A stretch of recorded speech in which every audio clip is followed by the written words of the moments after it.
वरिष्ठ शिक्षिका HM madam, शिक्षक साथी और मेरे प्यारे दोस्तों,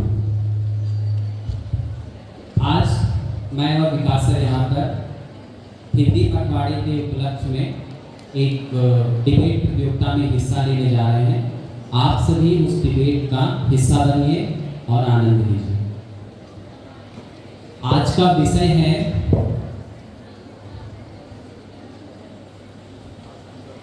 आज की युवा पीढ़ी अधिक समझदार है या पुरानी पीढ़ी। तो मैं आज की युवा पीढ़ी और पुरानी पीढ़ी में पक्ष रहूंगा और हमारे विकास सर आज की युवा पीढ़ी और पुरानी युवा पीढ़ी के बारे में बताने के लिए विपक्ष की भूमिका निभाएंगे। तो हम अपनी डिबेट शुरू करते हैं। ओके विकास सर? Yes sir.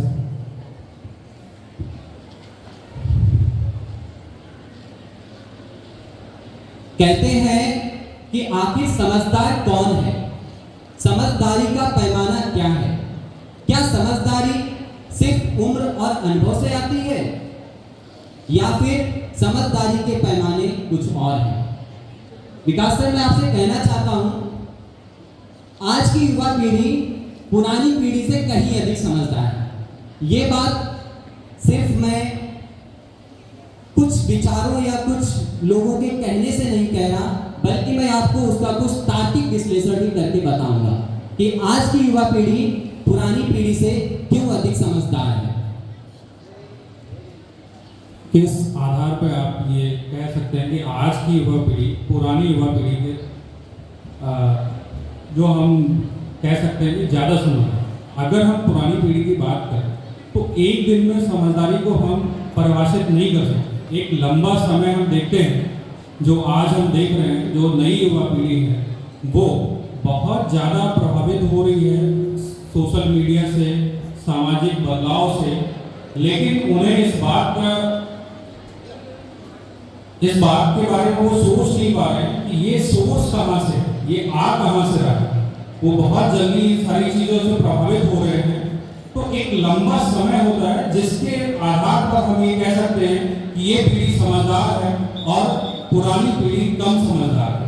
लेकिन हम ये कहना चाहेंगे कि जो हमारी पुरानी पीढ़ी है, जो हमारे पुराने युवा है, उनके पास जो संसाधन थे जुटाने के, वो कुछ उनके मूल संसाधनों से उनको लेते हैं। बट अगर आज हम देखते हैं तो हमारी आज की युवा पीढ़ी, उनका मूल स्रोत क्या है उसके बारे में शायद उनको नहीं पता होगा। उसका कुछ हिस्सा कटकर कुछ हिस्सा एडिट होकर उनके सामने आता है, जिससे वो बहुत जल्दी प्रभावित हो जाते हैं। लेकिन मेरा यही कहना है आपसे भी कि इस युवा पीढ़ी को ये सोचना चाहिए कि उसका मूल स्रोत क्या है और उसको किस तरह से उस समय प्रस्तुत किया गया है।